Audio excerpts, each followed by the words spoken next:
Okay, lesson 13, political self. So we're going to talk about two different topics. We have political self and the digital self. So without further ado, let's proceed to the discussion. So politics, citizenship, and the self. So dito nakalagay yung parang definition ng politics.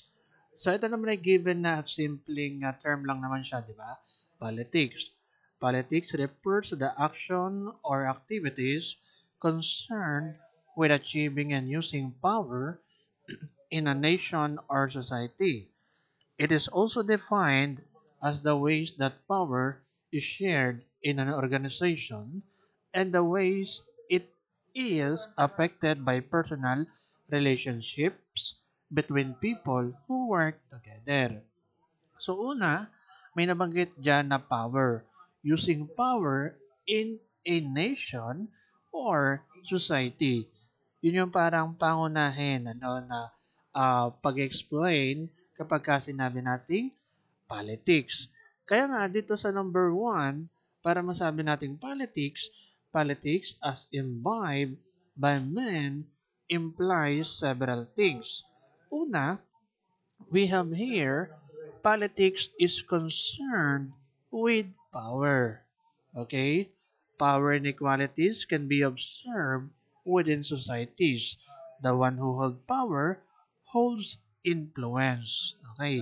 So, kumbaga, sa ating lipunan ay hindi naman lingid sa ating kalaman na talagang laganap yung politika, no? Sa ating gobyerno. What I'm trying to say is, doon na lang halimbawa sa simpleng tinatawag natin na inequalities.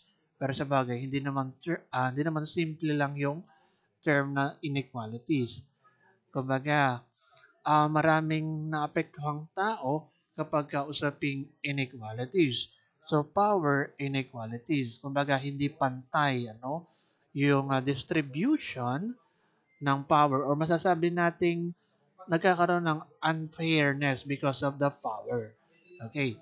Now, halimbawa, ito yung common na example ko.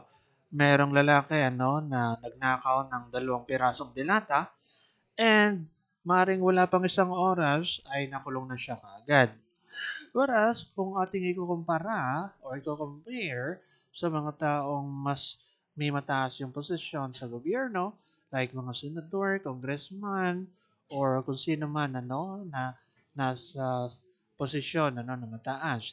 So, kanila, kahit nasabihin na natin yung iba na connected sa government, let's say yung DPWH daw, yung mga contractor, kahit sabihin natin na millions or even billions ang kanilang nakuha, okay, or nakurakot, so hindi pa rin sila magawang makulong or napakahaba pa rin yung proseso bago sila malitis, Parang ganon. Kung makulong man, katulad sa mga nagdaan politician, na mga senador na nakulong dati because of plunder or pandarambong, which is connected sa corruption, ay parang madali lang din silang na-release.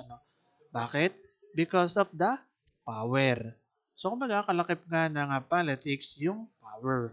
So, which is, kung titingnan natin, ang pangit siyang tingnan, Na because of politika, so dahil part ka ng ganong posisyon or mataas ang posisyon mo, so kaya mong manipulahin yung mas nakababa sa'yo. Halimbawa, yung mga, let's say for example, mag-hire ka ng attorney or yung mga tao, bibigyan mo lang ng pera para maging favorable sa iyo yung batas, Parang ganon. Which is yun nga, ang nangyayari sa kasalukuyan. So, the one who holds power holds influence. Okay?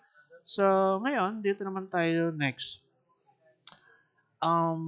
Kahit nga sa practical na example sa buhay, 'di ba? Sa usaping power that holds influence. 'Di ba yung kayamanan ay kapangyarihan? Na sinasabi ng iba na kapag ka marami kang pera is marami ka daw kaibigan. Okay, pagka mga yung mga adult age na, halimbawa maraming mga tropa kasi daw marami siyang pera. But once na mawala or hindi na siya mapera, parang ipagtatabuyan na sila, Actually, nangyayari talaga siya sa totoong buhay, ano, yung mga ganong instances.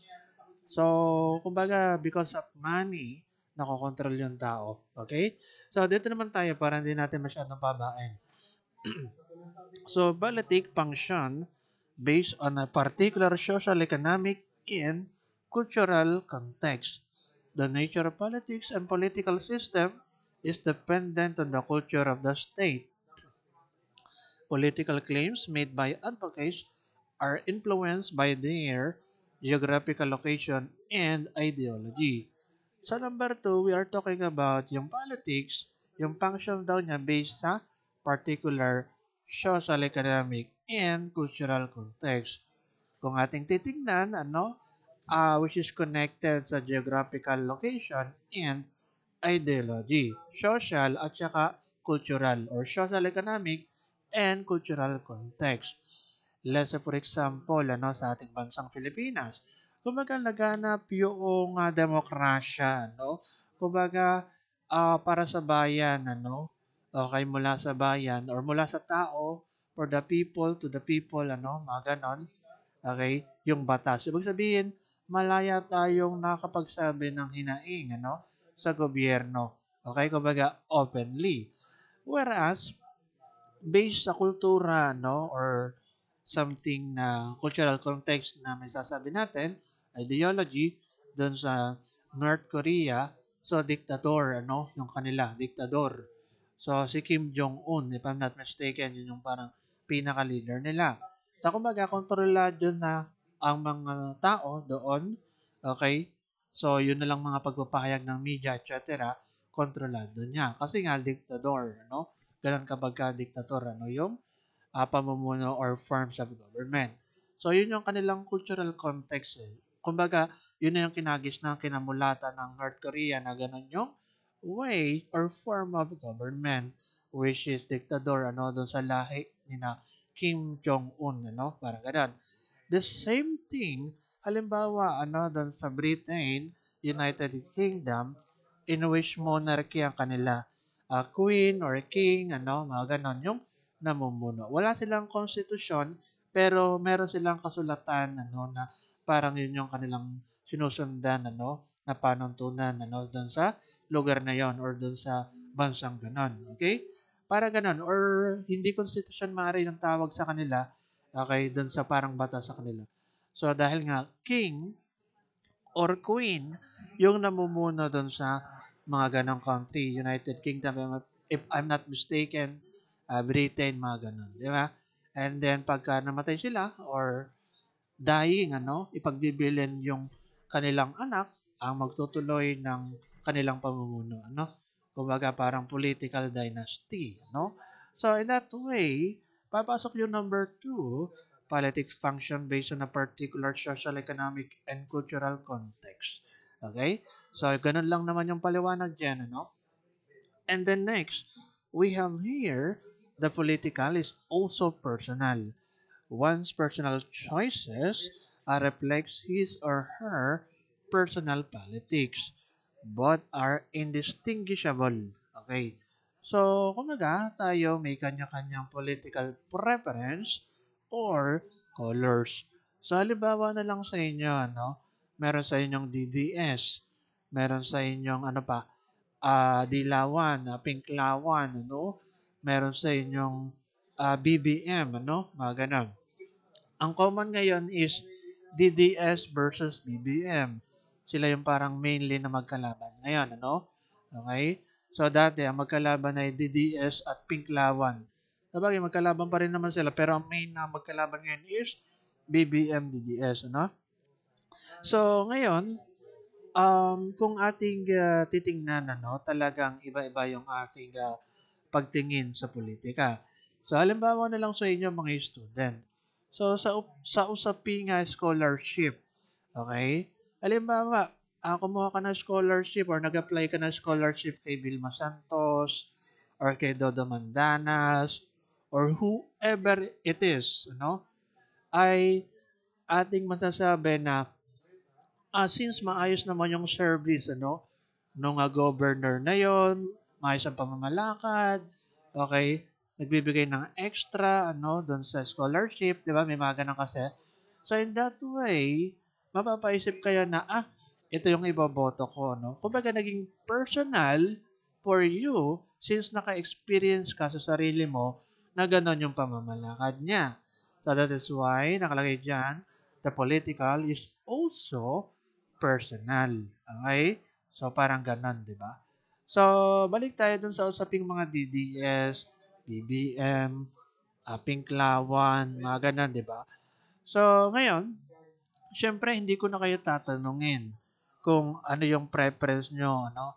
Okay, something sensitive kasi yung topic na yon. Siguro, kung about sa religion, okay pa, no? Kasi maramihan talaga in general na halos pare-parehas yan, no? Okay? Pero pagka usaping politika, no? So, hindi ko na kayo tatanungin about sa ganyan. Kung ano yung political colors nyo, kung meron man, ano? So, ngayon, kung ako naman ang inyong tatanungin, ano? Okay? Kung ano ba yung political colors ko or preference, okay, nung una pala wala akong pinapanigan na Pinklawan, DDS, or BBM, or kung ano man, ano. So, wala tayong mga kulay-kulay, ano. Okay? Kumbaga, hindi ako fanatic sa mga ganyang usap. Kasi, kumbaga, nagfa-falter din sila, no, mga ganun. I mean, nagkakamali ng, let's say, pamumuno or pagmamanage, okay, na kanilang nasasakupan, mga ganun. Kumbaga, tinitingnan natin when it comes to politics, in terms of the political colors or political preference, ay yung mismong ginagawa, or nagawa, something like that. May mga politician na mga isang ginawa, okay, during that time, alam ba, nung panahon, nung nakaraan, nung taon, pero ngayon ay hindi na, no? So, in that way, hindi naman natin yung susuportahan kapag ganon, no? Ganon yung aking political preference or political colors. Wala tayong, kumbaga, specific, okay? Basta kung ano lang yung mismo, actual yung ginagawa. Okay, so kung kayo ang tatanungin, pero wag na nga. Okay, so dito na tayo. So number 4, politics goes hand in hand with a society. Politics pervades the structure of society and thus influences inhabitants in their beliefs, ethics, and behavior. So kahit nasa ang lupalop ka ng bansa, no? Inhabitants, katutubo, or yung part ng sa Mindanao, Bangsamoro, mga ganon, etc. So, bagaman masasabi natin na magkaiba yung kanilang batas, sa batas natin, maring may ganun kasi part ng ibang bansa natin, Okay, yung sa Muslim, Sa Mindanao yata yan, Yung Bangsamoro kung tawagin. So, in that way, kahit na ganun, nakalakip or nakapalaw pa rin doon yung nasaping politics, Kaya nakalagay dyan, politics goes hand in hand with the society. Politics pervade or pervades the structure of society and thus influences inhabitants in their beliefs, ethics, and behavior. Okay na? So, okay na tayo dito sa panguna, Sa 4. Ngayon, balikan ko lang yung usaping politics. So, dati, hindi ako naniniwala na everything is political, Kasi, sasabihin na, don't make this political. I don't want to get political, Ayaw natin makisangkot sa politika. Personally, ayaw ko ng ganun din, Mga ganun. But the thing is, sa tunay pala is everything is political.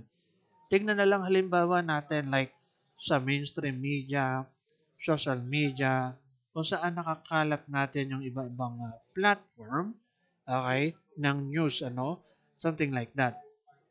All of these are political choices because all those outlets have their own political agenda. Kumbaga, the moment na nanood ka pala ng TV, so parang political choices mo yon, Okay, alam ba, ABS-CBN. So, ang ABS-CBN, ang alam ko, siya ay parang anti-DDS, Kasi during the time of Duterte administrator or administration, okay, nung president pa siya, ay ang dating parang pinasara niya yung network ng ABS-CBN.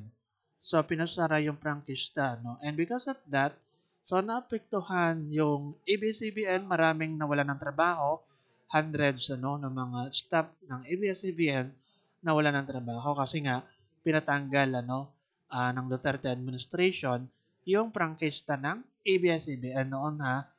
Okay, nung matagal na yon. So, because of that, syempre kailangan magbayad, mag-renew yung ABS-CBN, Okay? Kung ano man mga proseso yung kaya kung bakit nagkaganon pati, and gagastos sila or gumastos sila ng milyon-milyon yung ABS-CBN. Kaya yun, balik din naman, Okay. So, in that way, para bang, kung mapapansin nyo ha, kapag ka nagbabalita yung mga news anchor sa ABS-CBN, pansin ko nung dati ganun eh. Yung bang every time na connected sa Duterte, parang nagiging bias sila, no? Okay? Which is against sila. Parang ganon. So, sa ngayon, hindi ko na alam, kasi matagal na akong uli, na hindi nanonood ng balita, Okay, sa ABS-CBN or even sa GMA News, mga ganon. So, anyway, so yun yung aking point na everything is political. So, halimbawa na lang, ito last na illustration. Tandaan nyo na rin tong illustration na pinagsasabi ko ha. So, halimbawa, um, kayo, pinabili kayo ng nanay nyo sa tindahan ng mantika. Okay? Kasi nakulangan ng mantika, naubusan ng mantika.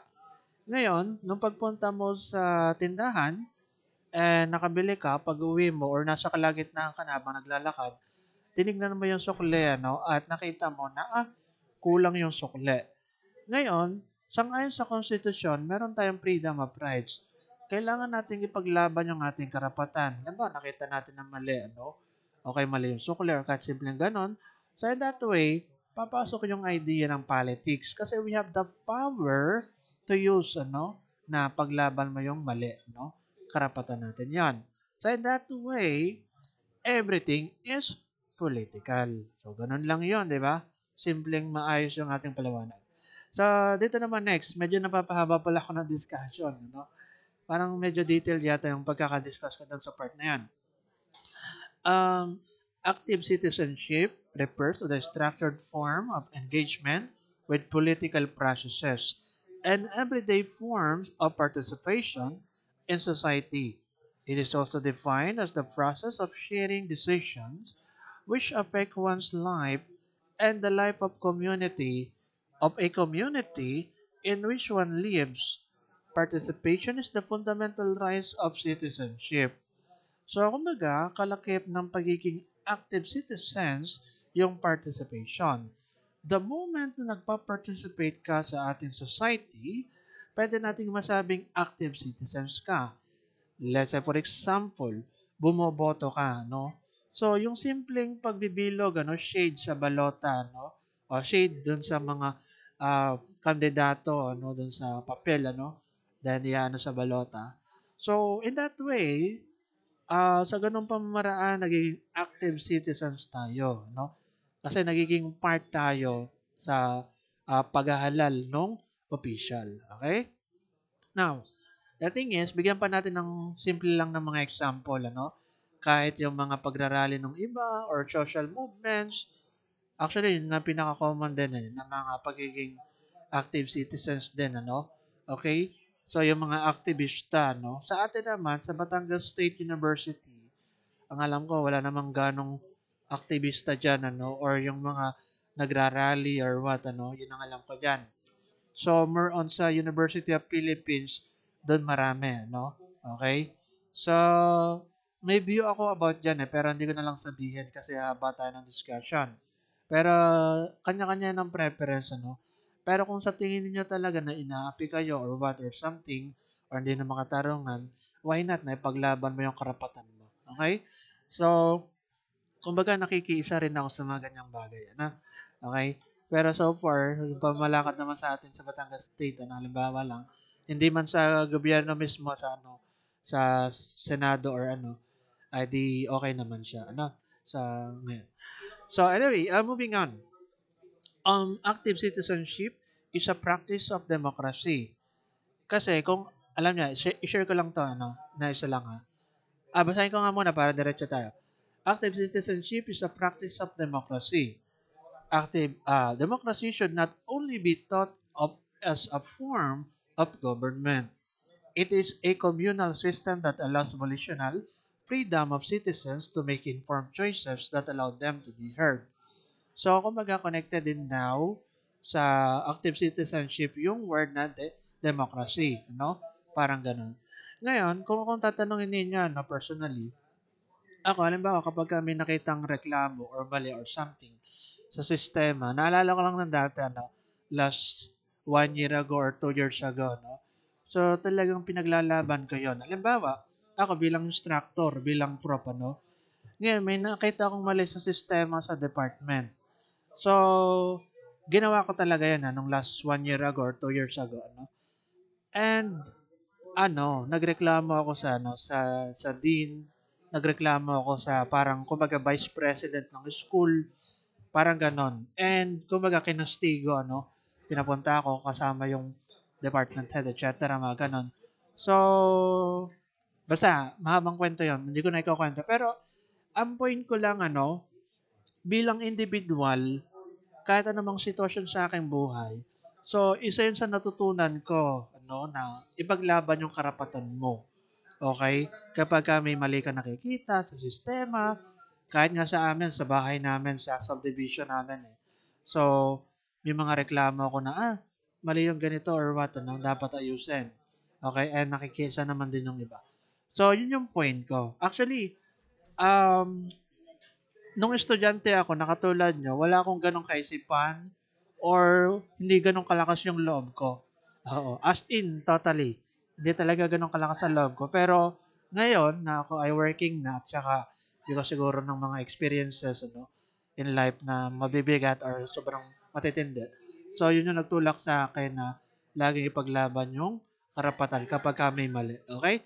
So, ang point ko lang din naman na gustong sabihin sa inyo is, kayo rin, mga student ko, na kapag kami nakikita kayong mali, or maling sistema or something, matuto kayong ipaglaban yon, pero in the right way, ha, okay? Hindi yung parang harsh yung, yung approach nyo. Yun lang naman, ha? Maging matapang din kayo. So, yun. Anyway, next. Active citizenship helps an individual embrace his or her individuality through the choices he or she makes and the behavior he or she manifests. Okay? The political self is a result of various personal and environmental factors that affect or impact the individual. The participation of the youth, yan, mga kabataan, yung mga aktivista, or nagrarally. In political discourse and social activities can result in cultural and political paradigm shifts that may be felt even by future generation. Thus, the future begins now. Sabi nga ni Jose Rizal, ang kabataan ng pag-asa ng bayan. Okay? So, ganun. Anyway, yun lang yung ating parang pinaka-discussion para dito sa political self. Meron tayong kaagad na kasunod na discussion, ha? Okay? So, mga Filipino values and traits, hindi ko na to kailangan na-discuss. Very simple terms lang siya. And also, wala naman to sa ating module. Module-based tayo. Dati kasi, ito ay kasama doon sa aking reference na isa nung ginagamit ko ng year 2019 or 2020, Pero hindi ko na to sinasama ngayon, Hindi ko to isasama sa exam or sa ating susunod na assessment. Okay? So, pero siguro basahin nyo na lang ng isang pasada. Okay na yon. At least man lang, Pero hindi ko na siya isasama talaga. Okay? So, ayun lang. Teka lang ha. Skip lang natin. I-flash ko lang pala yung mga slide. Okay, wait lang. So, ayan. So, hanggang doon lang sa political